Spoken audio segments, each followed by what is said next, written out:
किसी भी क्षेत्र से जुड़ी हुई समस्या हो, तो वो हर क्षेत्र के लोगों तक पहुँचे, ताकि उनको मालूम पड़े कि किन-किन क्षेत्रों में हम जैसी या कुछ अलग समस्याएँ भी हैं।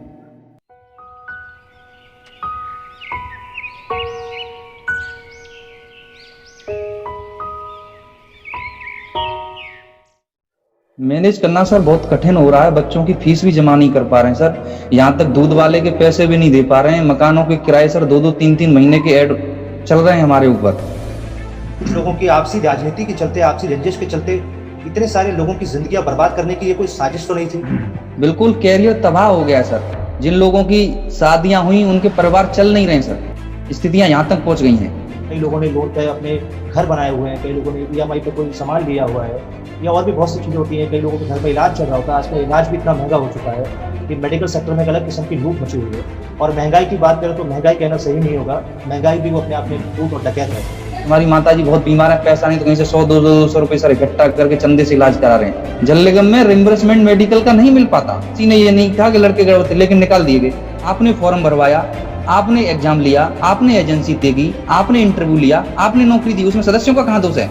निगम ने शायद 2019 में दिसंबर के आसपास एक बहुत बड़ा आंदोलन किया था, जिसमें ऑलमोस्ट 10 से 12,000 जी, जी। या शायद 15,000 लोग शामिल थे।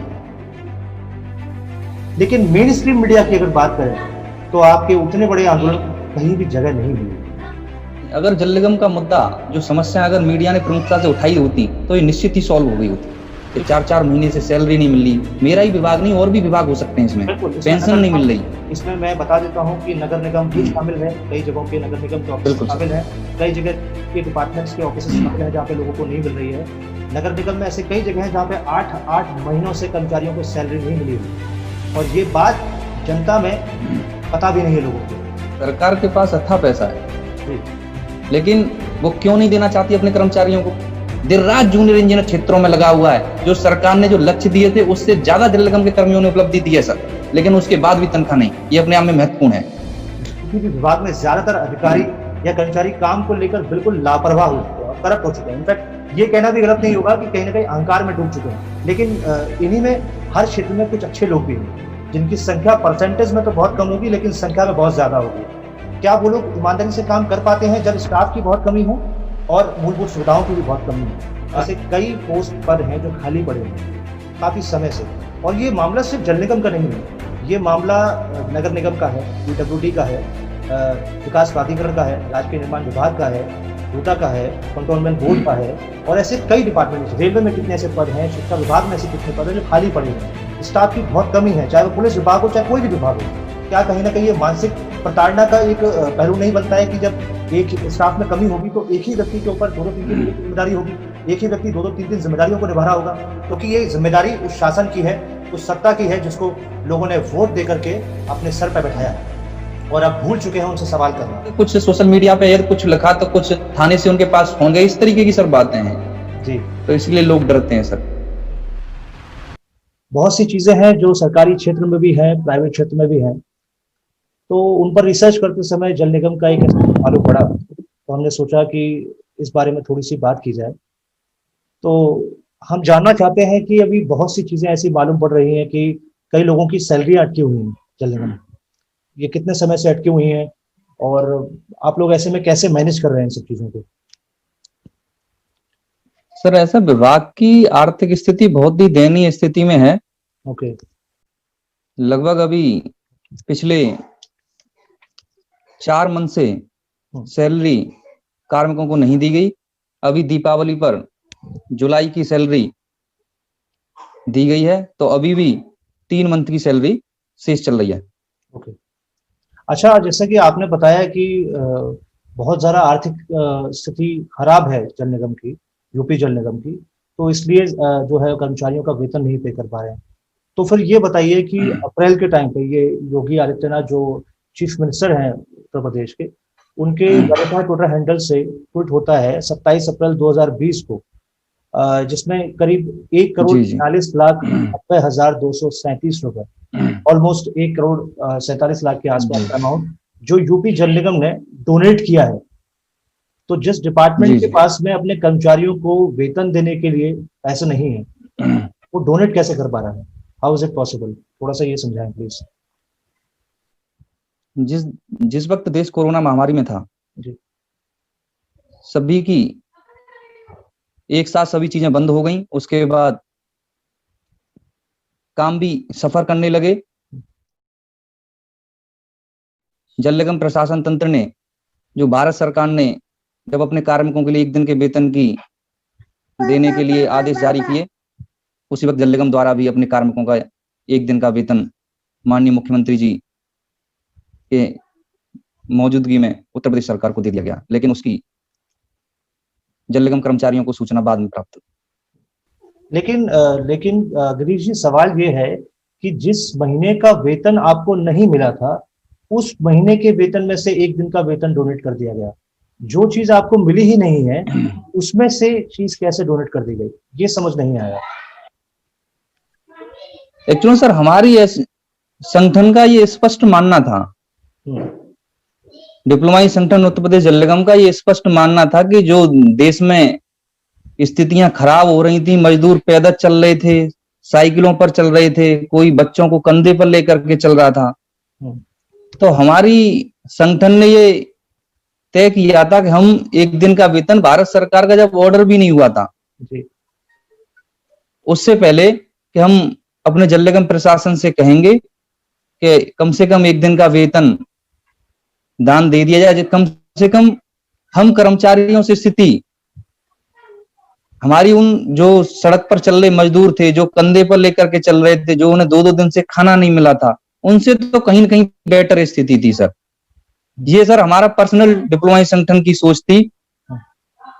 मैं दूसरी एसोसिएशन पर कोई कमेंट नहीं करना चाहूंगा इसमें। जी, देखिए गिरीश जी, इस संबंध में हमने आपके समन्वय समिति के chief spokes person DP Mishra से बात की थी, और उनका कहना भी यही था कि ऐसे समय में डोनेट करने से कोई पीछे नहीं हटता, वो करना भी चाहिए। लेकिन सवाल ये है कि क्या डोनेट करने से पहले जिनकी सैलरी में से कुछ अंश डोनेट किया जा रहा है, क्या उनसे परमिशन ली गई, क्या उनसे अनुमति ली गई इस बात की? सवाल ये था। जी जी जी। तो मुझे एक बात बताइए, जब मैं द प्रिंट की खबर पढ़ रहा था, तो आपने शायद अपने किसी पुराने इंटरव्यू में या कहीं पे स्टेटमेंट में आपने बोला हुआ है कि हम ऐसे टाइम में डोनेट करने से कोई भी पीछे नहीं हटता, मतलब जो हाँ है ना। लेकिन सवाल ये है कि क्या उस डोनेशन के लिए कर्मचारियों से पूछा गया? हाँ बिल्कुल, कर्मचारियों से पूछा गया है। और देखिए, देश में अगर आपातकाल है, कोई फाइनेंशियल क्राइसिस है, तो कोई भी कर्मचारी पीछे नहीं रहता। हाँ, लेकिन यह है कि हमारी आप तनख्वाह दे नहीं पाए, जिस महीने का वो कंट्रीब्यूशन दिया, बिना तनख्वाह दिए हुए, वेतन वितरण किए हुए आपने उस महीने के वेतन से कंट्रीब्यूशन कर दिया। राइट। तो ये जस्टिफाइड नहीं था, ये इस बात पे हम लोगों ने आपत्ति की थी। ओके। आपका बेसिकली यही क्लेम है कि डोनेट करने की में कोई प्रॉब्लम नहीं था 1 दिन की बात, लेकिन सवाल ये था कि हमसे पूछा नहीं गया, राइट? तो इस जगह पे विकास गुठलवाल जी, जो यूपी जल निगम के आपके एमडी हैं, उनका ये कहना था, उनका भी स्टेटमेंट उसी खबर में छपा हुआ है, जिन्होंने कहा कि हमने स्टेट के सभी 10 जोनल इंजीनियर्स को ये जानकारी प्रोवाइड कर दी थी। तो उनके बिहाफ से ये हमको रिपोर्ट आई कि सभी लोग जो है वो राजी हैं डोनेट करने के लिए। नहीं, सवाल यह है कि जब वेतन दिया ही नहीं गया तो राजी नाराजी होने का क्या मतलब था? बिल्कुल बिल्कुल जी भाई। और फिर आप किसी का वेतन का कोई दूसरा जिम्मेदारी कैसे ले सकता है? कर्मचारी का इंडिविजुअल अपना मामला होता है, वेतन तो उसका इंडिविजुअल है, पारिश्रमिक। ट्रू। आपने चीफ इंजीनियर से अगर कंसेंट ले ली, तो चीफ इंजीनियर क्या कॉम्पिटेंट है कि हर कर्मचारी के बिहाफ पे ये अपने कंसेंट दे दे कि हाँ हम कंट्रीब्यूट कर देते हैं बिना तनख्वाह दिए हुए ही? जी, हाउ इट इज पॉसिबल? तो ये इशू था। और इनफैक्ट एक किसी का स्टेटमेंट मैंने ये भी पढ़ रहा था बीच में कि अब पर्सन टू पर्सन एक व्यक्ति से थोड़ी ना रिटर्न में लिया जाएगा सैलरी के लिए। तो ये बात थोड़ी सी हास्यास्पद भी लगी और थोड़ा अजीब भी लगा कि मतलब एक व्यक्ति से नहीं पूछा जाएगा, तो मतलब ऑब्वियसली पूछा ही जाएगा ना, वो तो रिटर्न में। बिल्कुल। देखिए, किसी का वेतन पे उसका और केवल उसका अधिकार है, और उसके बारे में केवल वो निर्णय ले सकता है कि भाई मुझे कितना कंट्रीब्यूट करना है। या तो फॉर्मली पहले भी कंट्रीब्यूशन हुए हैं तो एक सहमति पत्र लिखवा लिया जाता था कि भाई ठीक है, मैं अपनी सहमति देता हूँ। उस पर इंडिविजुअल को टैक्स की छूट भी मिलती थी, और यहाँ तो आपने ये कंट्रीब्यूशन कर दिया, उस पर तो किसी को टैक्स की भी छूट नहीं है। सर मैं फिर अपनी एसोसिएशन का पक्ष रखना चाहूंगा संगठन का, कि हम फिर कह रहे हैं कि हमने पहले ही एक एडवाइजरी अपने सदस्यों को जारी की थी कि कम से कम एक दिन का वो वेतन दान में दें। और जब एमडी साहब ने ऑर्डर कर दिए एक दिन के, जब चेक गया तो फिर हम लोगों ने उसको कंफर्म किया सभी सदस्यों को, हमारे डिप्लोमा संगठन की तरफ से हम ये देना चाहते थे सर एक दिन का वेतन दान में। हाँ, लेकिन ये ठीक है कि जल निगम प्रशासन ये कर सकता था कि पहले सैलरी विभाग कार्मिकों को दे, 3-3 महीने से नहीं मिल रही थी कोरोना के, उसके बाद अगर दान देता तो ज्यादा ठीक रहता सर। जानना चाहूंगा कितने समय से जी सर। सैलरी जो है अटकी हुई है, कितना टाइम हो गया सैलरी को अटके हुए? लगभग सर अभी 3 महीने की सैलरी सर बाकी है, चौथा महीना सर स्टार्ट हो रहा है। तो ये कौन कौन से महीने की सैलरी है जो अटकी हुई है? सितंबर, अक्टूबर, जुलाई, अगस्त, सितंबर, अक्टूबर सर। ओके जुलाई की मिली है अभी सर। Okay okay. पहले शायद ये फरवरी, मार्च, अप्रैल की थी शायद में भी। हाँ सर, पिछली बार उस ओके। वक्त। जब इस तरीके से सैलरी का इश्यू रहता है तो बहुत से ऐसे लोग होते हैं कि जिनके घर में शायद एक ही पर्सन होता है फाइनेंशियल एस्पेक्ट को मैनेज करने के लिए। तो ऐसे दौर में जब कोरोना काल में इतना कुछ बर्बाद हो चुका है, तो आप लोग फिर किस तरीके से, कई लोग होते हैं जो मैनेज कैसे कर पाते हैं फाइनेंशियल आर्थिक स्थिति को घर की, जब सैलरी ही नहीं मिल रही थी? मैनेज करना सर बहुत कठिन हो रहा है। बच्चों की फीस भी जमा नहीं कर पा रहे हैं सर, यहाँ तक दूध वाले के पैसे भी नहीं दे पा रहे हैं। मकानों के किराए सर 2-2, 3-3 महीने के ऐड चल रहे हैं हमारे ऊपर। अभी भी जल निगम प्रशासन से वार्ता हुई थी, उनसे अनुरोध किया गया था कि सर कहीं से कम सैलरी तो टाइम से मिलने लगे जी। तो उनका ये कहना था कि मैं प्रयास कर रहा हूं, लेकिन सर कहीं होता हुआ दिख नहीं रहा। ओके, ठीक। अच्छा, ये बताइए कि अभी हाल में जो नौकरियां गई हैं जितनी जी सर, 2 नौकरियां, मार्च को। जी, तो ये नौकरियों की एक तो संख्या कितनी है? शायद इंडियन एक्सप्रेस की खबर के अनुसार जो 4 मार्च 2020 को छपी थी, लेट मी करेक्ट अगर मैं गलत हूं तो, 1300 लोगों की नौकरियां करीब थी उसमें, जिसमें बिल्कुल सर। 122 असिस्टेंट इंजीनियर थे, 853 बिल्कुल सर। जूनियर इंजीनियर थे और जूनियर इंजीनियर। 325 क्लर्क थे उसमें, राइट? जी जी सर। जी, तो ये है कि एक तो जब से नौकरी गई हुई, तो एसआईटी की जांच को जब हम ये रिसर्च कर रहे थे तो कुछ प्रॉपर समझ में नहीं आ रही थी कई सारी चीजें, क्योंकि रिपोर्ट्स क्लियर नहीं थी कई सारी। तो इसमें क्या हुआ है, क्या इसके बारे में थोड़ा सा खुल के बताएं कि क्या हुआ है और कितने समय से ये गड़बड़ चल रही है, क्या है इसका मामला? सर ये जब एडवर्टाइजमेंट सर 2017 में निकला था, उस वक्त सर लॉकडाउन का, उस वक्त सर नोटबंदी हो रखी थी। नोटबंदी थी, 1300 नौकरियां थी, 853 junior engineer, 122 assistant engineer, 325 RGC थे। उनका एग्जाम विभाग ने सर अपने आप एक थर्ड एजेंसी को से एग्जाम कराया। ऑनलाइन एग्जाम हुआ था, उसके बाद उसके इंटरव्यू हुए सर प्रॉपर, और प्रॉपर इंटरव्यू होने के बाद ये लोग विभाग ने नियुक्त किए गए थे। ओके। नियुक्त होने के उपरांत सर षड्यंत्री अचानक ही ये आने लग गया कि भर्ती में बहुत घपला हुआ, ये हुआ, और उसमें सर जांचें स्टार्ट हो गई। सरकार, उत्तर प्रदेश की सरकार भी सर चेंज हो गई उस वक्त, और उसके बाद सरकार ने ये तय किया कि हम एसआईटी जांच कराएंगे।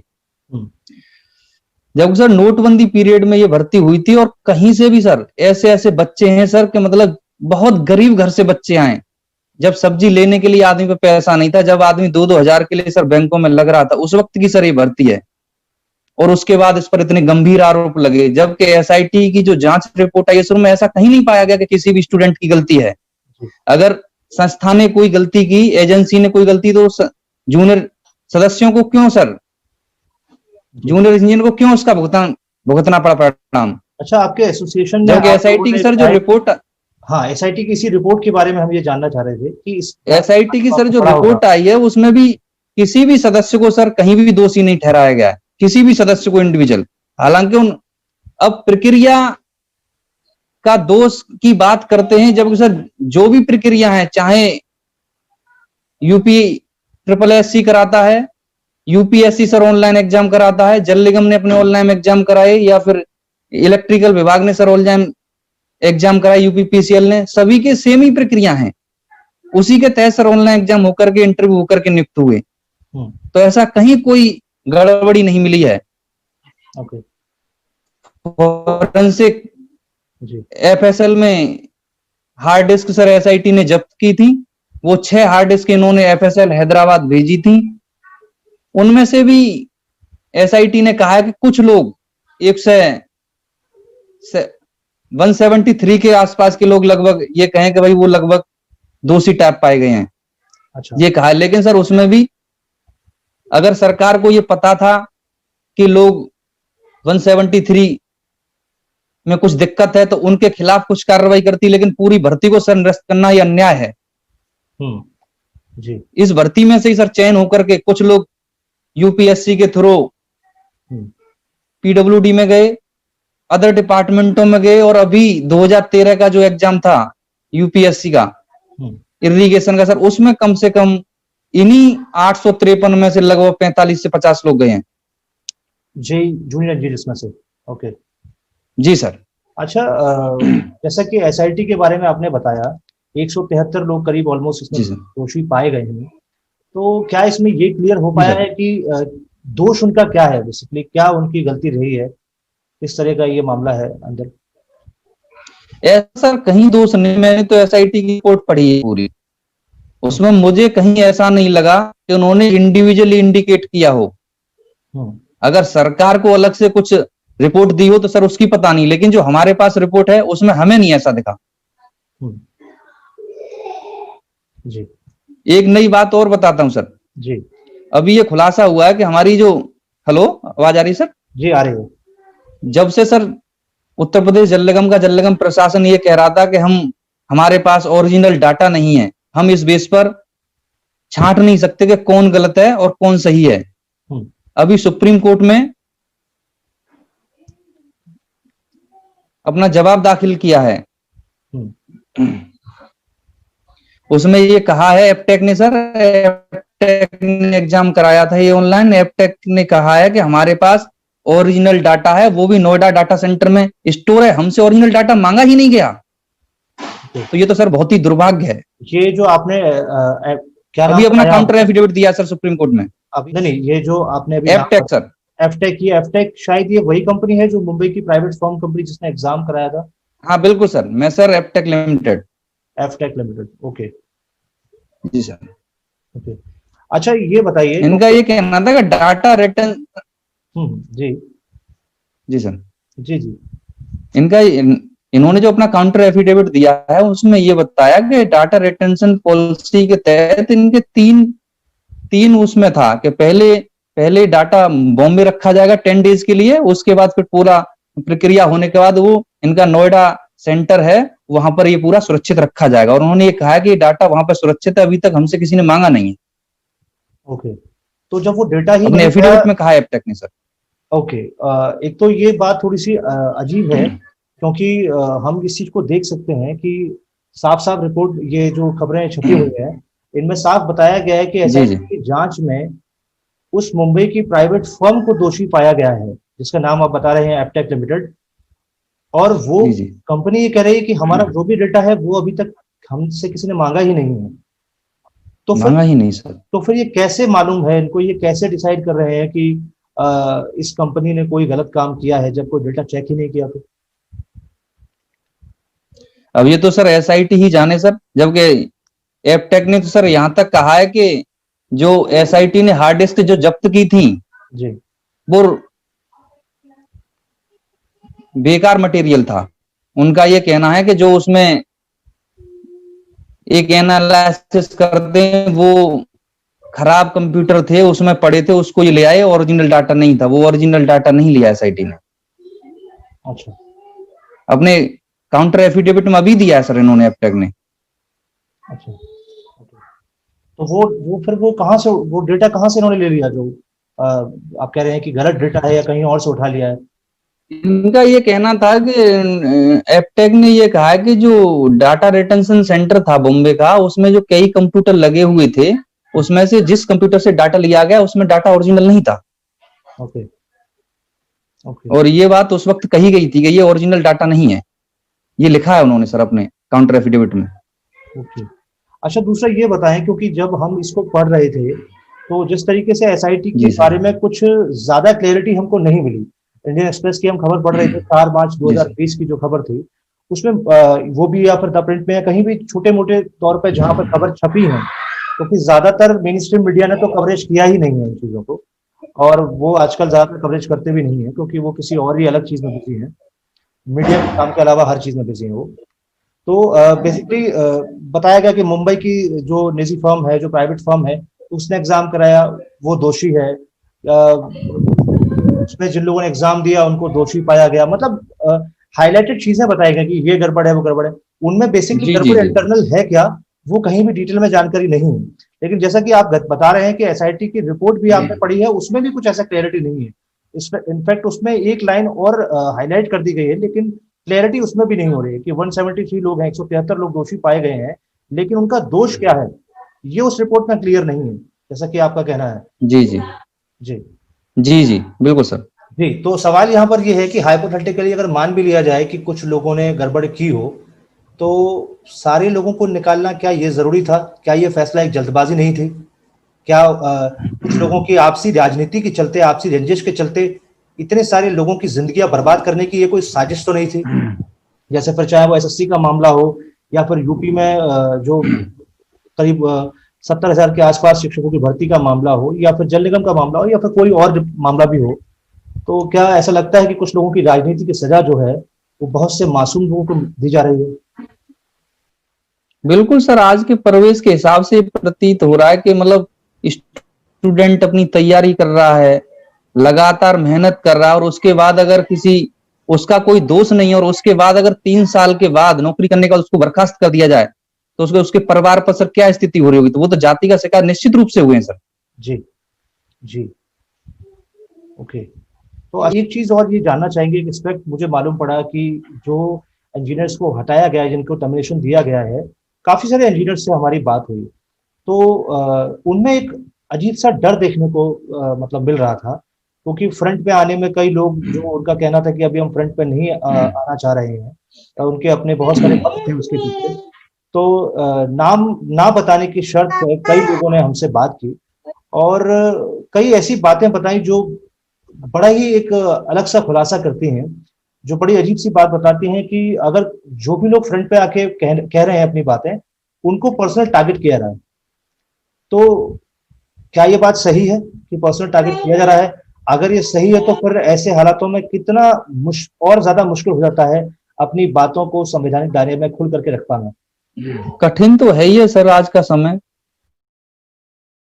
कठिन दौर से सभी लोग गुजर रहे हैं, और जिन लोगों ने अपनी बात बिना नाम बताए हुए बताई है, तो निश्चित ही उन्हें इस परिवेश में डर लग रहा है सर। जी। तो अगर इस तरह की परिस्थितियां हैं, तो फिर ऐसे तो फिर कोई अपनी बात खुल के रख ही नहीं पाएगा, कोई कह ही नहीं पाएगा। बहुत से लोग, बहुत सी चीजें मतलब मानसिक शोषण होगा उनका, तो कहीं ना कहीं। तो ये कहाँ तक जायज आप समझते हैं इस चीज? हाँ, जब सर अभिव्यक्ति की आजादी के तौर पे आदमी अपनी बात रख ही नहीं पाएगा, तो निश्चित ही शोषण तो होगा ही सर, समाज का भी होगा, व्यक्ति का भी होगा, उसके परिवार का भी होगा। जी।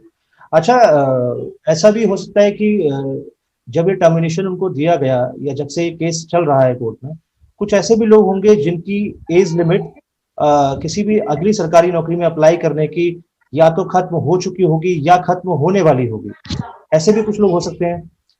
तो फिर हाँ बिल्कुल सर, कुछ लोग हैं ऐसे भी जिनकी शायद 35, 36 या 37 के आसपास, या जो भी एज लिमिट जो एक होती है, उसके आसपास वो पहुंच चुके हैं कि अब शायद अगर केस और ज्यादा लंबा चलता है, तो फिर शायद उनको भविष्य के लिए उनके अलग किसी नौकरी में अप्लाई करने की जो लिमिट है वो तो खत्म हो चुकी होगी। तो फिर ऐसे में ये कितना इंसाफ होगा उनके साथ में? बिल्कुल सर। जी इंसाफ तो सर उस दिन भी नहीं हुआ था जिस दिन ये निकाले गए थे, तो जी बिल्कुल कैरियर तबाह हो गया सर। जिन लोगों की शादियां हुई उनके परिवार चल नहीं रहे सर, जी। स्थितियां यहां तक पहुंच गई हैं। 3 साल से लगातार विभाग में काम कर रहे थे, प्रदेश की जनता के लिए हर घर को नल से पेयजल योजना पहुंचाने के लिए लगातार दिन रात लगे हुए थे, कोरोना के पीरियड में भी। जी। ओके।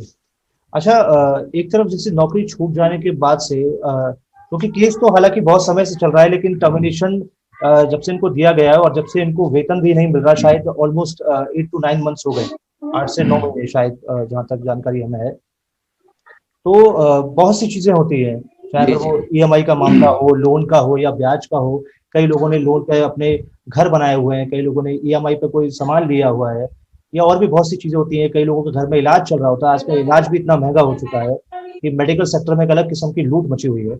और महंगाई की बात करें तो महंगाई कहना सही नहीं होगा, महंगाई भी वो अपने आप में लूट और डकैत है। तो ऐसे हालातों में जब इतना कुछ बर्बाद हो रहा है, कितना मुश्किल होता है कि जब आपको कुछ, जो आपकी सैलरी है, आपका जो वेतन है, वो भी आपको नहीं मिल रहा, आपको टर्मिनेशन थमा दिया गया है, और केस के नाम पर सालों यहाँ केस चलते हैं। एक तो जो कानूनी लड़ाई, जो हमारा जुडिशियल सिस्टम है, वो इतना महंगा है कि बहुत से लोग कानूनी लड़ाई लड़ने के लिए, न्यायिक लड़ाई लड़ने के लिए भी सक्षम नहीं होते हैं। तो इन सारे एस्पेक्ट को देखते हुए क्या आपका मानना है कि कितनी मुश्किलों का सामना उनको करना पड़ रहा है, चाहे वो आर्थिक तौर पर हो, फिर चाहे वो किसी डर के तौर पर हो? निश्चित ही सर सामना करना पड़ रहा है। वो अपने एक नई जिंदगी के लिए सर लड़ रहे हैं। जहां तक आर्थिक स्थिति, तो 2 मार्च को जब उनको निकाल दिया, उसके बाद एक पैसा मिला नहीं सर। कोरोना में कहीं भी ना कहीं जॉब कर सकते प्राइवेट वो लोग।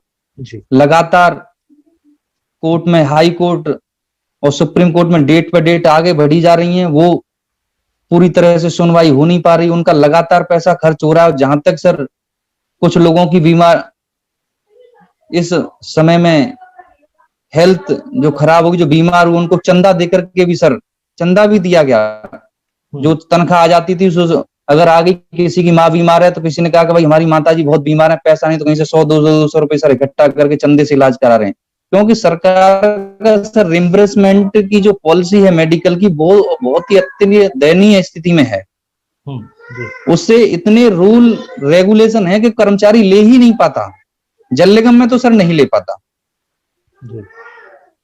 जल निगम में रिम्बर्समेंट मेडिकल का नहीं मिल पाता। ओके।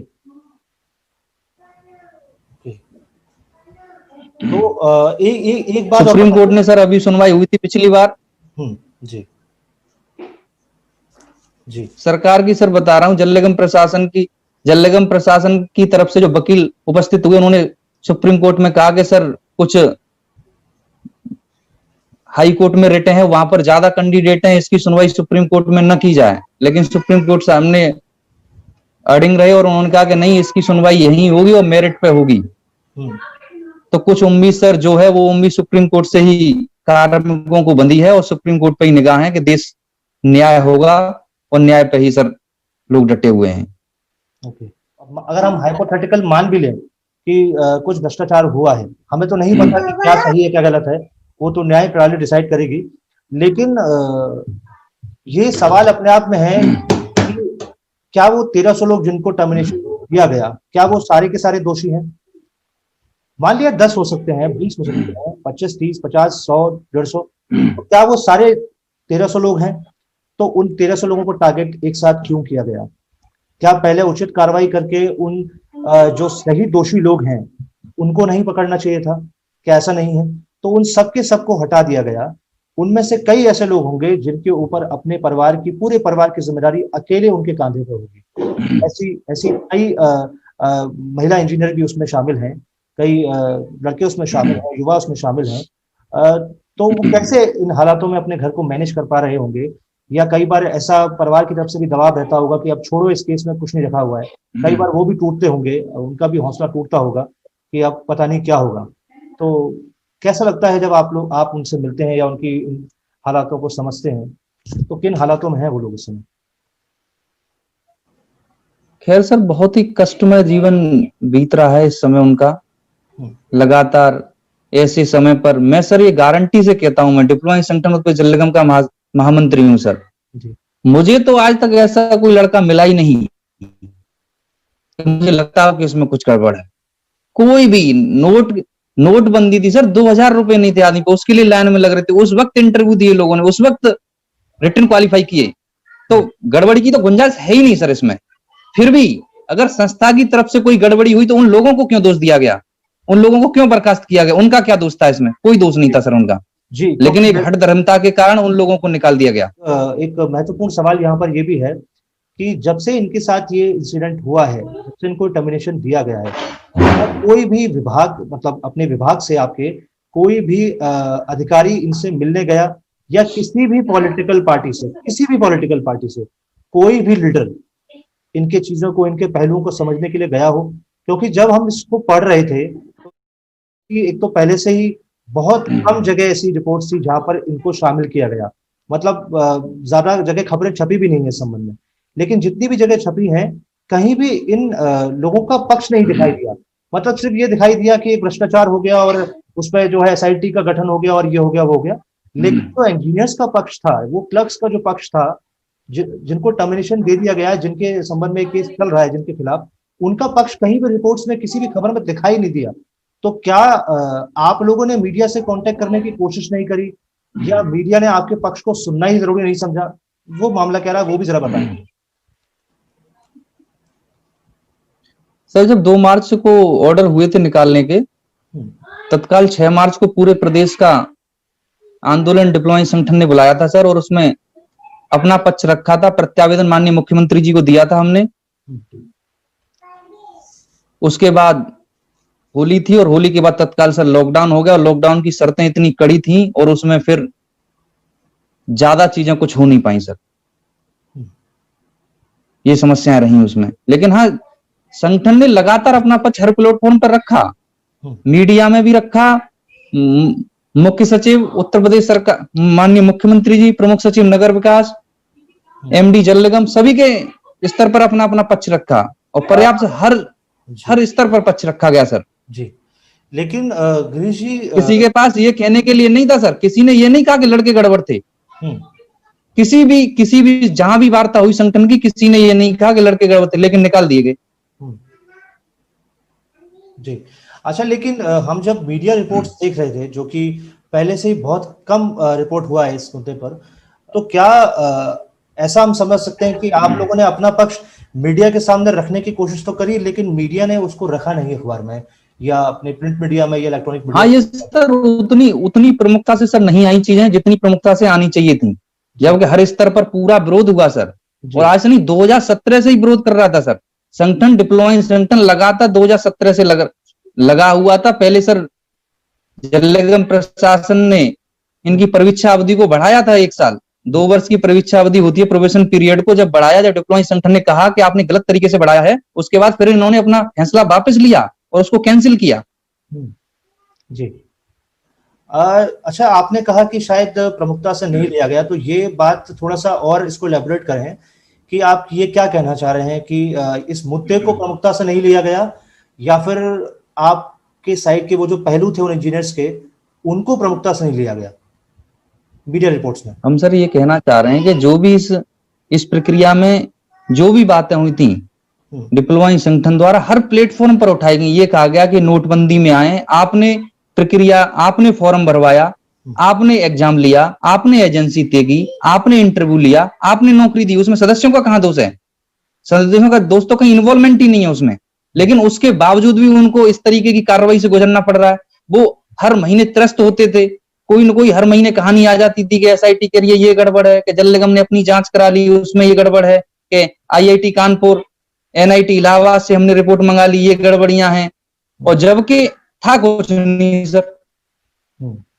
लेकिन वो हर वक्त कष्ट में जी रहे थे, और हर बार जब भी वार्ता होती थी संगठन की या जितनी भी कार्यक्रम, संघर्ष कार्यक्रम किए गए, हर चीज में प्रमुखता से उठाएगी बात, लेकिन उतना पेपरों में छपा नहीं जितना छपना चाहिए था, या जिस स्तर पर जाना चाहिए था वो उस स्तर तक नहीं गया।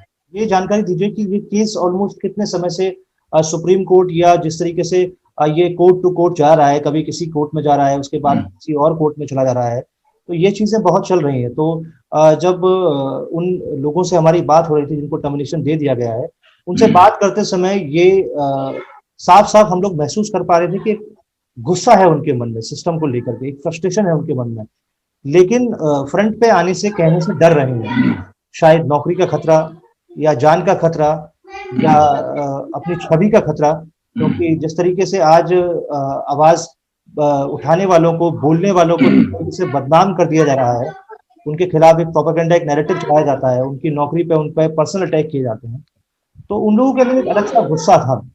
बहुत सी चीजें थी जो कह रहे थे कि हमने अपने स्तर पर रखनी चाहिए, लेकिन उसमें कुछ हुआ नहीं। तो इसके बारे में आप क्या कहेंगे? 2 मार्च के बाद सर जब वापस होली के बाद आए तो उसके बाद लॉकडाउन लग चुका था। उसमें सर रेट हुई और फिर वीडियो कॉन्फ्रेंसिंग के जरिए से जो सुनवाई हो रही है उसमें सर पूरी तरह से ठीक से शायद सुनवाई नहीं हो पाती है, कभी सिस्टम गड़बड़ा जाता है, कभी डेट हट जाती है, तो उससे सर ज्यादा समय लगा है। नहीं, सभी लोगों की निगाहें यही थी कि हमें कम से कम कोर्ट से न्याय मिलेगा और निश्चित जल्दी आएंगे, लेकिन उसमें समय ज्यादा लग रहा है। जी, तो ये मार्च से ही केस चल रहा है या उससे पहले से भी किसी और अदालत में, कोर्ट में चल रहा था? एक्चुअल में क्या सर, पहले जब ये भर्ती हुई थी उसके बाद कुछ बाहरी लड़के गए थे इसमें और उन्होंने ये कहा था कि हमारे अगर क्वेश्चन आंसर गलत ठीक कर लिए जाए तो हम इसमें आ जाते। वो था सर इसका असली मेन। ये कहीं नहीं था कि गड़बड़ी हुई है, लेकिन उसको इस तरीके से मोड़ दिया गया कि हमारे पास कोई डाटा नहीं है, हमारे पास कुछ नहीं है। और उसके जब ये कहने के बाद फिर एप्टेक ने अपना रिवाइज डाटा प्रस्तुत किया हाईकोर्ट में कि ये रिवाइज डाटा है और इसके हिसाब से ये चीजें हैं, लेकिन उसको उस रूप से ही फिर आगे बढ़ा गया। जी। बीच में सर पहले सहायक अभियंता को एक बार बर्खास्त कर दिया गया था, तो सुप्रीम कोर्ट उसके बाद वो सुप्रीम कोर्ट से आए थे सर। हाँ जी जी। और उसके बाद दोबारा फिर उन्हें पुनः कर दिया गया।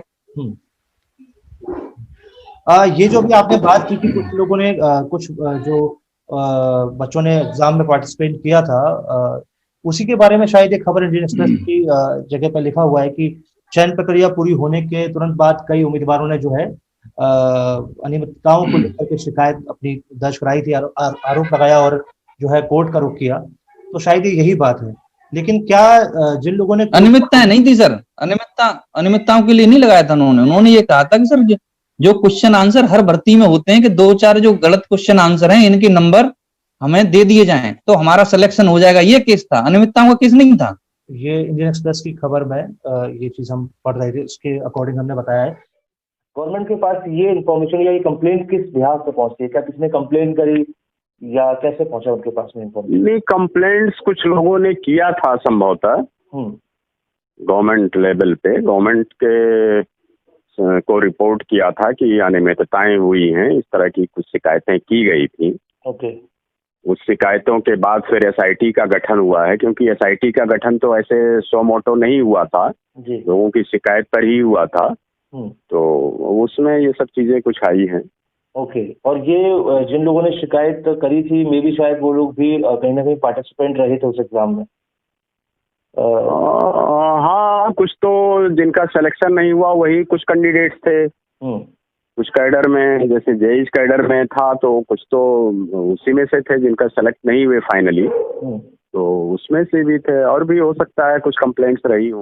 खैर, लेकिन जी ये बात थोड़ा सा जानना चाहेंगे कि क्या जैसे आपने बोला कि ये चीज नहीं था, तो क्या जितने भी उन बच्चों ने ये बात कही थी कि कुछ मतलब शायद अगर अच्छे से चीजें होती मैनेज तो शायद उनका भी नंबर उसमें होता, लेकिन नहीं आया क्योंकि शायद वो तरीके से चेकिंग नहीं हुई या क्वेश्चंस में कुछ रही होगी या जो भी है। तो उन्होंने कहीं पे भी ये नहीं कहा आपके अकॉर्डिंग कि गड़बड़ हुई एग्जाम में, ऐसा उन्होंने शायद नहीं कहा। ये आप बता रहे हैं। जी। नया किस्म का भ्रष्टाचार का मामला भी जो है वो जल निगम में हुआ था, यूपी CLDF से रिलेटेड, जो है Uttar Pradesh construction and labour development federation limited. तो इसका एक मामला जो जानकारी में आया था कि एक बहुत बड़े स्तर पर इसमें घोटाला हुआ है। तो ये इसको पढ़ते समय थोड़ा सा हास्यास्पद लग रहा था ये कि ये कैसे मुमकिन है कि जो सरकार ने, जिस शासन ने नियम बनाया है कि इस अथॉरिटी को 5 करोड़ रुपए से ज्यादा की योजना हम नहीं देंगे, उसको हम योजना दिए जा रहे हैं। कोई ऐसी योजना जो कि मान लीजिए 200 करोड़ या 300 करोड़ रुपए की कोई योजना है तो उसको हमको देना ही है, जबरदस्ती है। तो अपना लॉजिक सिद्ध करने के लिए कि हम 5 करोड़ से कम की ही देंगे, तो वो 200 या 300 करोड़ वाली पॉलिसी को उन्होंने कई भागों में बांट दिया। 5 करोड़ या उससे कम का उसका अमाउंट रखा और अपना लॉजिक सिद्ध कर दिया कि देखिए हमने 5 करोड़ से कम की ही दी है। तो ये क्या है, क्या ऐसा करना उचित है या इस तरीके से पॉलिसीज को इतने सारे भागों में बांट करके, जो कि बंटने का कोई औचित्य नहीं बनता है, उसको बांट करके दे दिया गया? क्या ये कहीं से भी सही है ये चीज? नहीं, बिल्कुल उचित नहीं है सर। एक्चुअली जल निगम सीवरेज ड्रेनेज के लिए एक्सपर्ट डिपार्टमेंट है जी, और उसके राइट में है ये फंक्शन। जो आर्टिकल 14 है जी, सीवरेज एक्ट 1975 का, उसमें यह है कि वो सीवरेज के और वाटर सप्लाई के सभी काम करेगा जल निगम। तो जल निगम को ही देने चाहिए थे, लेकिन वो यूपीसीएलडीएफ को दे दिए गए। तो बाद में सर उसका काफी लिखा पढ़ी हुई और उसमें काफी कार्मिकों द्वारा प्रयास किया गया, अपने संघर्ष कार्यक्रमों के जरिए से अपनी बात रखी गई, वो वर्क वापस आ गई जल निगम के पास। जी, आपने बताया कि कई सारी चीजें अब वापस आ गई हैं जल निगम के पास में, लेकिन अगर वो वापस जल निगम को दे दी गई है, इसका मतलब शासन कहीं ना कहीं ये बात स्वीकारता है अपने आप में कि ये जल निगम को ही मिलना था, बाय फॉल्ट उन्होंने यूपीसीएलडीएफ को दे दिया। कहीं ना कहीं शासन अपने सर पे किसी कारण, बिल्कुल सर, किसी कारणवश से उस वक्त परिस्थितियों के हिसाब से ऑर्डर किए होंगे, लेकिन जब लगातार ये बात रखी कि जल निगम इसका एक्सपर्ट है और जल निगम ही ये काम करता है, उसके बाद पुनः तो कहीं ना कहीं शासन को ये चीज तो एहसास हुई, तभी उन्होंने ये स्टेप जो है अपना वापस बैक लिया। तो उनको अपनी वो जो भूल है उसको सुधारने का एक मौका मिला, लेकिन क्या उन 1300 लोगों को, जिनकी अभी भूल है भी कि नहीं यही क्लियर नहीं, इस पर भी केस चल रहा है, तो क्या उनको इस प्रकार का कोई मौका दिया गया? तो फिर तो एक तरह का ये मामला जो है खुद गवर्नमेंट की साइड से हो रहा है, जिसके ऊपर ये जिम्मेदारी होती है कि वो कहीं भी सिस्टम में कहीं करप्शन हो रहा है उसको पकड़े। तो ये तो उनकी साइड से ही करप्शन हो गया यहाँ पर। हाँ, ये हुआ था, फिर उन्होंने गलती सुधारने की कोशिश की है, लेकिन उनको, जैसे अब मेरा एक मुख्य सवाल है कि मतलब एक तरफ इनको तो अपनी गलती सुधारने का मौका मिल गया, लेकिन क्या उन 1300 लोगों को एक बार फिर मौका मिलेगा, या उनमें से नहीं? उनको मौका क्या, उनको तो फांसी चढ़ा दी गई एक तरह से भाई जी, सैक कर दिया गया उन्हें तो जी, जबकि उन्हें मौका कहाँ दिया? उनका तो पक्ष भी नहीं सुना जी, उनको तो कोई नोटिस भी नहीं दी, जबकि अभी उनका क्लियर भी नहीं है। हम नहीं कह रहे कि वो सही होंगे या वो गलत होंगे, नहीं, ये हम कहीं नहीं रहे, वो तो गलतियां अगर हैं तो आप सेग्रीगेट करो ना भाई। बिल्कुल, लेकिन अभी जब हमको क्लियर ही नहीं है, उसके बाद हमने सभी को हटा दिया और बिल्कुल उनको मौका तक नहीं दिया अपनी बात करने का, और बिल्कुल उनको नोटिस तक नहीं दी गई कि भाई आपका ये क्यों न निरस्त किया जाए, उन्हें उनका पक्ष सुना ही नहीं गया। यूपीसीएलडीएफ वाले मामले में और सैलरी ना मिलने के लिए, या 7th पे कमीशन की बात हो उसके संबंध में हो, या महंगाई भत्ते से जुड़ी बात हो, ऐसे कई मुद्दे हैं जो जल निगम के रहे हैं, जिसके संबंध में जल निगम ने शायद 2019 में दिसंबर के आसपास एक बहुत बड़ा आंदोलन किया था, जिसमें ऑलमोस्ट 10 से 12,000 या शायद 15,000 लोग शामिल थे। तो सवाल यहाँ पर दो महत्वपूर्ण सवाल जो मुझे समझ में आते हैं कि एक तो सवाल ये कि जिन जगहों पर ये आंदोलन हुए हैं वहाँ की पब्लिक जहाँ पर हो रहे हैं वो तो वाकिफ है कि कोई आंदोलन हो रहा है, तो उनको जानकारी मिल जाती है। क्योंकि देखिए, जरूरी है ये बात कि पब्लिक, जिस तरह से आज हमारा समाज जो है, जो हमारी जनता है, मैं जनता के संबंध में यही कह सकता हूँ कि वो जनता है जो जनता ही नहीं है, जो सोई हुई है। लेकिन हम किसी भी चीज का मूल्यांकन तब कर पाएंगे जब वो हमारे सामने सीधी और सपाट तरीके से आए। तो आपका वो आंदोलन जनता की कितनी जनता प्रतिशत तक पहुंचा वो आंदोलन, क्योंकि मीडिया का रोल उसमें, मेन स्ट्रीम मीडिया ने मोटे तौर पर कहीं भी किसी भी मेन स्ट्रीम मीडिया में आप लोगों का आंदोलन दिखाई नहीं दिया। हो सकता है कि शायद कुछ ने शूट जरूर किया हो लेकिन दिखाया ना हो, कुछ ऐसे भी हो सकते हैं जिन्होंने शूट भी किया हो, दिखाया भी हो, लेकिन मेन स्ट्रीम मीडिया की अगर बात करें तो आपके उतने बड़े आंदोलन को कहीं भी जगह नहीं मिली। ऐसा क्यों? इसके पीछे का कारण क्या मानते हैं आप? समन्वय समिति के नेतृत्व में सर आंदोलन हुआ था वेतन पेंशन के लिए, 7वें वेतनमान के लिए, जो पेंशनर्स हैं उसकी पेंशनर की ट्रेजरी से करने के लिए, ये हमारी मुख्यतः मांग थी। 2006 वेतनमान के एरियर के लिए जी। और बहुत बड़ा आंदोलन था सर, पूरे हजरतगंज से लगा करके और पूरा जी। लेकिन उस वक्त ज्यादा उसको उतना मिला नहीं जी कवरेज जी। अच्छा, जिस प्रकार से मीडिया का रोल इन सब चीजों में, या चाहे वो आपके डिपार्टमेंट से संबंधित मामला हो या किसी अन्य डिपार्टमेंट से संबंधित हो या फिर प्राइवेट सेक्टर से या किसी भी से जुड़ा हुआ मामला हो, मीडिया के जिस तरह का रोल है उसके संबंध में आप क्या कहना चाहेंगे? जो ज्यादातर मीडिया है, सारी मीडिया की तो हम नहीं कह सकते हैं, लेकिन जो ज्यादातर मीडिया है जो आज कहीं ना कहीं मीडिया का काम नहीं कर रही है, एक अलग किस्म का मजाक बन के रह गया मीडिया, कहने के लिए हमारे देश के लोकतंत्र का तथाकथित चौथा स्तंभ। ये तथाकथित मैं इसलिए कह रहा हूं क्योंकि ये बड़े दुख के साथ हमको कहना पड़ रहा है कि हमारे देश का मीडिया हमारे बीच नहीं रहा, ये गुजर चुका है। ये शायद मर चुका है, तथाकथित चौथा स्तंभ। तो मीडिया के संबंध में आप लोगों की राय क्या बन रही है? अगर आज के समय पे हम बात करें कि मीडिया को लेकर के आपकी क्या राय है, क्योंकि कई समस्याओं को लेकर के आप लोग अक्सर आंदोलन या अपने सवाल, और ये जरूरी भी है, लोकतंत्र के लिए जरूरी है कि आप आंदोलन करें अपने अधिकारों के लिए, अपनी बातों को सत्ता तक पहुंचाने के लिए और सत्ता तक पहुंचाने के लिए, सिस्टम तक पहुंचाने के लिए। तो मीडिया का इसमें क्या रोल है? आप क्या समझते हैं कि मीडिया इसमें किस तरीके से अपनी भूमिका निभा रहा है? मैं सर यही कहूंगा कि जो जनता से जुड़े हुए मुद्दे हैं जी और समस्या है, उनको मीडिया को प्रमुखता से उठाना चाहिए, दबाना नहीं चाहिए उन चीजों को। सरकार के सामने स्पष्ट तौर पर पक्षों को रखना चाहिए जी कि जो बिल्कुल जनता से मूलभूत आवश्यकताओं से जुड़े हुए जो मुद्दे हैं कि 4-4 महीने से सैलरी नहीं मिल रही, मेरा ही विभाग नहीं और भी विभाग हो सकते हैं इसमें, बिल्कुल। पेंशन नहीं मिल रही। इसमें मैं बता देता हूं कि नगर निगम भी शामिल है, कई जगहों के नगर निगम के ऑफिस बिल्कुल सर। शामिल हैं, कई जगह के डिपार्टमेंट्स के ऑफिस शामिल हैं जहाँ पे लोगों को नहीं मिल रही है। नगर निगम में ऐसे कई जगह हैं जहाँ पे 8 महीनों से कर्मचारियों को सैलरी नहीं मिली है, और ये बात जनता में पता भी नहीं है लोगों को। ज्यादातर लोगों को पता ही नहीं है कि इस तरह की प्रॉब्लम फेस करनी पड़ रही है। तो जब एक तरफ कहा जाता है कि लॉकडाउन के दौर में भी हमारे देश के बड़े बड़े नेता ये तो कहा कि कोई किसी का वेतन ना रोके, सबको प्रमुखता से मदद की जाए, लेकिन ऐसे में जब शासन ही, वही शासन जो इस प्रकार की राय दे रहा है, वही शासन अपने प्रशासन में काम करने वाले कर्मचारियों की, अधिकारियों की तनख्वाह रोक लेता है, उनको नहीं पे कर रहा है, और लॉजिक ये दिया जा रहा है कि हमारे पास फंड नहीं है। तो जब फंड नहीं होता तो फिर दूसरे ड्रामों के नाम पर बहुत सारा अनाप शनाप पैसा फूंक दिया जाता है। तो तब वो इंसानियत कहाँ चली जाती है जब उनकी सैलरी रोक ली जाती है? तो इसको आप कैसे देखते हैं? तो डिपार्टमेंट तो कहीं है जहाँ पे लोगों को सैलरी नहीं मिली। और सर मैं ये बात भी नहीं मानता कि सरकार के पास पैसा नहीं है, सरकार के पास अथाह पैसा है जी, लेकिन वो क्यों नहीं देना चाहती अपने कर्मचारियों को? जबकि जल निगम के कर्मी चाहे इलेक्शन की ड्यूटी हो, चाहे कोरोना में कोविड सेंटर बनाए तो उनकी देखभाल की ड्यूटी, कोई भी सरकारी काम हो, चाहे इलेक्शन हो, हर जगह सर जल निगम के जूनियर इंजीनियर कर्मचारी सब लगाए जाते हैं, हर जगह जी। ऐसे कोरोना के समय में भी हर घर को नल से पेयजल देने के लिए जो सरकार का सपना है उसको साकार करने के लिए देर रात जूनियर इंजीनियर क्षेत्रों में लगा हुआ है। जो सरकार ने जो लक्ष्य दिए थे उससे ज्यादा जल निगम के कर्मियों ने उपलब्धि दी है सर, लेकिन उसके बाद भी तनख्वाह नहीं। ये अपने आप में महत्वपूर्ण है। जी जी।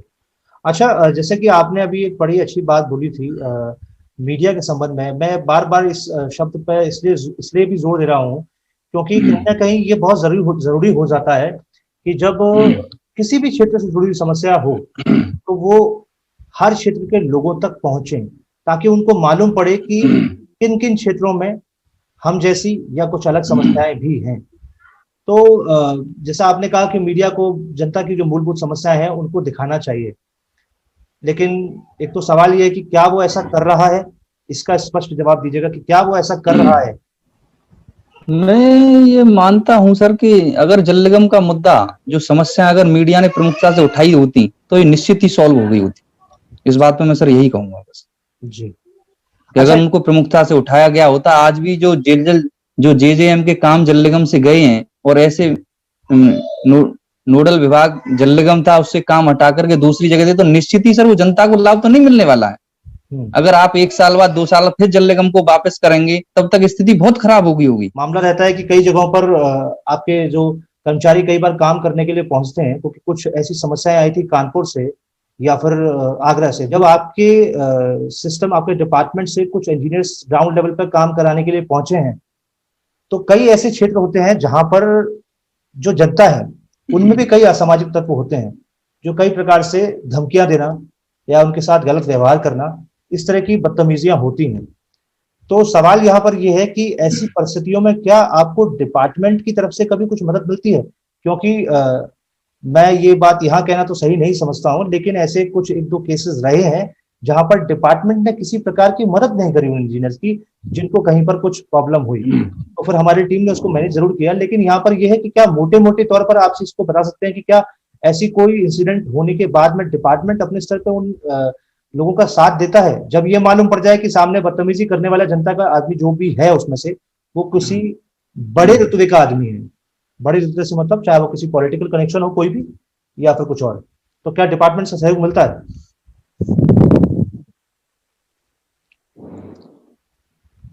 ऐसी जब सर घटनाएं होती हैं तो डिपार्टमेंट जो बस यही कहते हैं, डिपार्टमेंट के ऊपर के अधिकारी के जो शिकायत आई है उसके हिसाब से हम कार्रवाई करेंगे। इसके फौरन या हाली स्तर पर नहीं मिलता, तत्काल जिस तरीके से मिलना चाहिए अटेंडम, जो घटनाएं होती हैं उन पर वो नहीं मिल पाता। एक चीज और बताइएगा कि जिस तरह से आज हमारा लगभग पूरा सिस्टम जो जी है सर। कहीं ना कहीं सड़ चुका है जी। सिस्टम, हमारा डिपार्टमेंट, किसी भी चीज को देख लीजिए, किसी भी विभाग में ज्यादातर अधिकारी या कर्मचारी काम को लेकर बिल्कुल लापरवाह हो चुके हैं और करप्ट हो चुके हैं। इनफैक्ट ये कहना भी गलत नहीं होगा कि कहीं ना कहीं अहंकार में डूब चुके हैं, लेकिन इन्हीं में हर क्षेत्र में कुछ अच्छे लोग भी हैं। तो सवाल एक्चुअली ये है यहाँ पर कि कई बार क्या है कि कई डिपार्टमेंट में आज हमारे यहाँ स्टाफ की बहुत कमी है, जो मूलभूत जो सुविधाएं हैं उनकी बहुत कमी है। तो ऐसे में जो लोग ईमानदारी से काम करना चाहते हैं सिस्टम में, जो भी लोग, क्या वो लोग ईमानदारी से काम कर पाते हैं जब स्टाफ की बहुत कमी है और मूलभूत सुविधाओं की भी बहुत कमी है? तो क्या कहीं ना कहीं ये मानसिक प्रताड़ना का एक पहलू नहीं बनता है कि जब एक स्टाफ में कमी होगी तो एक ही व्यक्ति के ऊपर दो दो तीन तीन जिम्मेदारी होगी, एक ही व्यक्ति दो दो तीन तीन जिम्मेदारियों को निभा रहा होगा, तो ये तो फिर एक प्रकार का जो है मानसिक प्रताड़ना का मामला बन गया। तो ऐसे में वो लोग जो ईमानदारी से काम करना चाहते हैं, जिनकी संख्या परसेंटेज में तो बहुत कम होगी लेकिन संख्या में बहुत ज्यादा होगी, तो क्या वो लोग मैनेज कर पाते हैं? स्टाफ इतना कम, मूलभूत सुविधाएं इतनी कम, तो वो कैसे मैनेज कर पाते हैं? आज के परिवेश में सर जिस तरीके से जल निगम ने जब 1300 भर्ती निकाल दी, बर्खास्त कर दी, उसके बाद बहुत क्राइसिस हो गई जल निगम में।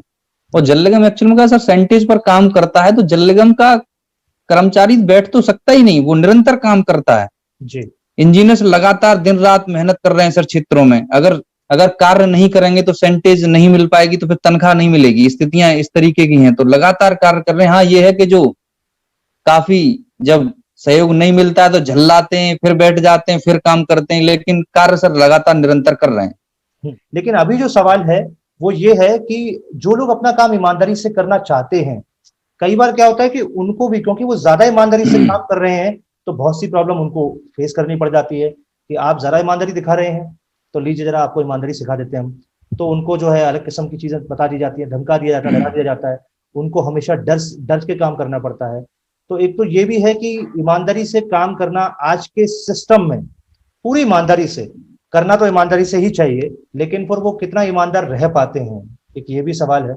लेकिन जो मेन सवाल यहाँ मैं पूछने की कोशिश कर रहा था वो ये था कि स्टाफ की जो कमी है, जिस प्रकार से, चाहे आप कानपुर जल निगम का मामला ले लीजिए, आप बलरामपुर का आप मामला ले लीजिए, गाजियाबाद का ले लीजिए, आप आगरा का ले लीजिए, आप लखनऊ का ले लीजिए, खास करके आप आगरा को अगर आप देखते हैं या फिर आप कानपुर में देखते हैं, तो ऐसे कई पोस्ट पद हैं जो खाली पड़े हुए हैं काफी समय से।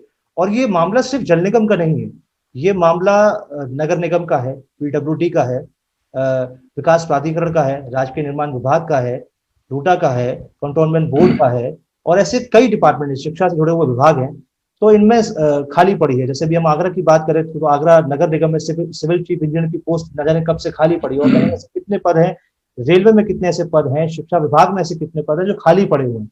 स्टाफ की बहुत कमी है, चाहे वो पुलिस विभाग हो चाहे कोई भी विभाग हो, उसमें स्टाफ की बहुत कमी है। और जो दूसरी तरफ मूलभूत सुविधाएं हैं, उनके काम करने संबंधित उनकी भी बहुत कमी है। तो ऐसे में जो भी लोग ईमानदारी से अपना काम करना चाहते हैं, वो कितनी ईमानदारी से काम कर पाते हैं? क्योंकि कई बार ऊपर से कई कामों को लेकर के प्रेशर आते हैं, तो कई बार कर्मचारी या वो जो अधिकारी जो ग्राउंड लेवल पे काम कर रहे होते हैं, कई सारे जेईज होते हैं, एज होते हैं, जो ग्राउंड लेवल पे चीजों को देख रहे होते हैं, तो उनको फ्रस्ट्रेशन होती है, इरिटेशन होती है कि हमारे पास में एक तो स्टाफ की कमी है, कर्मचारियों की कमी है और सुविधाओं की कमी है, और प्रेशर बनाया जा रहा है ऊपर से बार बार, तो कैसे मैनेज करें? तो उन परिस्थितियों में जब स्टाफ की बहुत कमी हो और मूलभूत सुविधाओं की कमी हो, तो कैसे मैनेज कर पा रहे हैं? कितनी मुश्किलें होती हैं ऐसे में? मुश्किल तो सर बहुत है, क्योंकि स्टाफ की कमी तो इस वक्त हर विभाग में है, और जल निगम में भी जब से काफी कमी है सर। एक एक डिवीजन में 4-4, 5-5 आदमी रह गए हैं, कोई सुबह 8 बजे से लगा करके रात के 10 बजे तक कर रहे हैं। घर पर बहुत दिक्कतें हो रही हैं कि इतनी लेट क्यों आते हैं, तो ये समस्याएं तो सर हो रही हैं बहुत। और अभी हमारी बात हुई थी एमडी साहब से, तो हमने प्रस्ताव रखा था कि सर आप विभाग में भर्ती कराइए। ओके तो उनका कि मैं प्रयास कर रहा हूँ, जी लेकिन इस वक्त सर भर्ती होना बहुत जरूरी है विभाग में, जी जी क्योंकि एक तरह से जो कार्य कर रहे हैं कार्मिक या जो अधिकारी लिमिट से ज्यादा है। हम्म हम्म, मतलब कम से कम जो कि 5 बजे जाना चाहिए, उसकी भी अपनी लाइफ है, लेकिन वो जी नहीं पा रहा सर अपनी सोशल लाइफ को। बिल्कुल बिल्कुल। क्योंकि इस तरह से तो फिर कई कई बार ऐसा होता हुआ कि एक ही व्यक्ति के ऊपर जो है दो दो लोगों की जिम्मेदारियां हैं, तीन तीन बिल्कुल सर, जिम्मेदारियां। और जब इतना लोड है तो वो अपने घर के काम कर ही नहीं पा रहा, अपनी जो पारिवारिक दायित्व न तो वो निर्वहन कर रहा है, ना सामाजिक दायित्व निर्वहन कर पा रहा है। हम्म एक्चुअली ये तो फिर कहीं ना कहीं जो है मानसिक प्रताड़ना का भी मामला बनता है, क्योंकि ये जिम्मेदारी उस शासन की है, उस सत्ता की है जिसको लोगों ने वोट दे करके अपने सर पर बैठाया है, और अब भूल चुके हैं उनसे सवाल करना। अच्छा, एक चीज जो है हम और ये पूछना चाहेंगे कि जैसे कि आपने बताया था कि एसआईटी वाले मामले में कि एसआईटी की जांच में ऐसा जी, जी। क्यों हुआ, जब हम ये इस बारे में खबर पढ़ रहे थे तो एक चीज समझ में आ रही थी कि एसआईटी की जांच और डिपार्टमेंट की जांच, इसको हमने पढ़ा है, शायद ये द प्रिंट की खबर थी या फिर इंडियन एक्सप्रेस की ही खबर थी कि दोनों की जांच के बाद में, मतलब डिपार्टमेंट भी इसमें था, तो कहीं ना कहीं हम ये मान सकते हैं कि डिपार्टमेंट के भी कई शीर्ष अधिकारियों का इसमें यही पक्ष था, जो सरकार का पक्ष था, जो सरकार का कहना था वही उनका भी कहना था। विभाग ने सर अपनी जांच इंडिविजुअल सौंपी, लेकिन उसके हिसाब से कार्रवाई नहीं हुई। विभाग ने ही तय किया कि हम आईआईटी इलाहाबाद और एनआईटी कानपुर को वो सीडियां भेजी गई जांच के लिए कि हम इंडिविजुअल कार्मिक का रिजल्ट छांट नहीं सकते, और उसके बाद लेकिन उससे नहीं कहा गया कि भाई विभाग ने क्यों नहीं कहा कि आपने जब एग्जाम कराया तो 3 महीने का आपका समय था डाटा रिस्टोर लेने का ओरिजिनल, तो आपने क्यों नहीं लिया एजेंसी से, एपटेक से विभाग ने। ये विभाग का दायित्व था ना कि बच्चों का दायित्व। बिल्कुल। जो विभाग के शीर्ष अधिकारी थे, जल निगम प्रशासन था, उनका ये दायित्व था कि भाई जो आपने एजेंसी चूज की है, आपकी जो कंडीशन थी डाटा रिटेंशन की, आप उनसे लेते उस पीरियड में, आपने लिया नहीं जी, और दोष दे दिया बच्चों को, तो ये तो अन्याय है सर। जी, अपनी गलती को छुपाने के लिए दूसरे को दोष दे रहे हैं। जी। कोई और ऐसी कोई बात हो जो उन लोगों की तरफ से, खासकर विशेषकर जिन लोगों को टर्मिनेशन दिया गया है, उनकी तरफ से आप कुछ रखना चाहते हो, कोई ऐसी बात जो वो लोग, क्योंकि बहुत सी ऐसी चीजें हैं जिसको वो फ्रंट पे आके कहना चाह रहे थे लेकिन वो डर रहे थे, बहुत से उनके मन में बहुत अलग अलग किस्म के डर थे कई लोगों में, कम से कम जो है 30 से 40 लोगों में, अलग अलग ग्रुपों से मेरी बात हुई है, और ये हर ग्रुप को नहीं पता कि मेरी किन किन लोगों से कहाँ कहाँ बात हुई, लेकिन कई लोगों से मैंने बात करी है। तो उन कम से कम 30-40 लोगों का रिव्यू लेने के बाद में मैं एक चीज कॉमन हर जगह मैंने पाई है कि उनमें से कई लोगों का, कई ग्रुप्स के अपने अपने कुछ पहलू थे। किसी का कहना था कि क्योंकि अभी कोर्ट में केस चल रहा है, वो चीज थोड़ी क्लियर हो तब हम अपनी बात आगे रखने में ज्यादा सहज महसूस करेंगे, और कईयों का ये कहना था बिना कोर्ट का लॉजिक दिए कि हम सामने आने में इसलिए डर रहे हैं क्योंकि कई लोगों को पर्सनल टारगेट किया गया है। उन्होंने बकायदा नाम लेकर के बकायदा केस बताए हैं मुझे कि कई जगहों पर कितने लोगों को पर्सनल लेवल पर परेशान किया गया है सिस्टम के द्वारा। बस ये बात, क्योंकि उन्होंने भी अपने सर पे कई सारी चीजें सार्वजनिक करने से मना किया था, लेकिन बहुत विश्वास के साथ कि इस चीज को मैं कहीं सार्वजनिक नहीं करूंगा इसलिए बताया, तो मैं उनके उस भरोसे को नहीं तोड़ूंगा। लेकिन ये चीज उनसे समझते समय, उनके इन हालातों को जानते समय एक तकलीफ थी उनके मन में, एक दर्द था उनके मन में, एक दर्द और एक डर दोनों था उनके मन में। तो ये डर में मतलब ये डर क्या है, किस बात का है, आपको क्या लगता है क्या है ये डर? हाँ, एक तो क्या सर, क्योंकि मैं संवर्ग का नेतृत्व करता हूँ जेई का, तो कुछ लोगों के स्तर से मेरे पास भी आएंगे, कुछ सोशल मीडिया पे यदि कुछ लिखा तो कुछ थाने से उनके पास फोन गए, इस तरीके की सर बातें हैं जी, तो इसलिए लोग डरते हैं सर। जी, ये फैक्ट है सर। तो उन्होंने कुछ सोशल मीडिया पे, फेसबुक पे कुछ लिख दिया, कल वहां से फोन चला गया थाने से कि आपने ऐसा क्यों लिखा, और चीजें हैं। गिरीश जी, आप ये जो केस बता रहे हैं, ये शायद आप 1 या 2 केस की बात कर रहे हैं। मैंने अपने अकेले के स्तर पर कम से कम ऐसे 8 से 10 केसों का पता लगाया है जो कि यूपी जल निगम से जुड़े उन लोगों का रहा है। कई मामलों में उनको इस तरीके से जो है कानूनी तौर पर डराया गया है, वहां से तोड़ा गया है, कई लोगों को आर्थिक तौर पर भी तोड़ दिया गया है। ये भी एक बहुत जो है बहुत ही डराने वाला जो पहलू है वो है।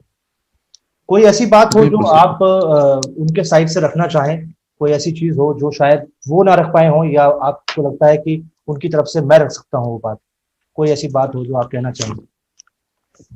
मेरा सर यही मानना है कि निष्पक्ष तरीके से जल निगम ने उस वक्त भर्ती कराई थी नोटबंदी के पीरियड में, और जी सरकार को गंभीरता से इस पहलू को देखते हुए इस पर निर्णय देना चाहिए जी कि जो 1300 के 1300 में सर कुछ लोगों की शादी हो गई, कुछ लोगों की अभी शादी तय हो गई है, कुछ लोग बहुत गरीब परिवार से थे, माँ बाप के आंखों में आंसू थे सर जिन बच्चे छूट के उनके, जी कि जो ग्रामीण परिवेश से बच्चा किस तरीके से पढ़ लिख करके आया, उसने एग्जाम पास किया, और जब वो समाज में दोबारा ये लांछन जाते हुए जा रहा है कि गड़बड़ी किया है, तो वो कष्ट सर आप समझ सकते हैं कितना असहनीय होगा। बिल्कुल बिल्कुल। बहुत बहुत शुक्रिया आपका गिरीश जी, आपने बहुत अच्छे से अपनी बात को रखा हमारे दर्शकों के सामने, और आपका बहुत बहुत शुक्रिया। धन्यवाद। जी धन्यवाद आपका।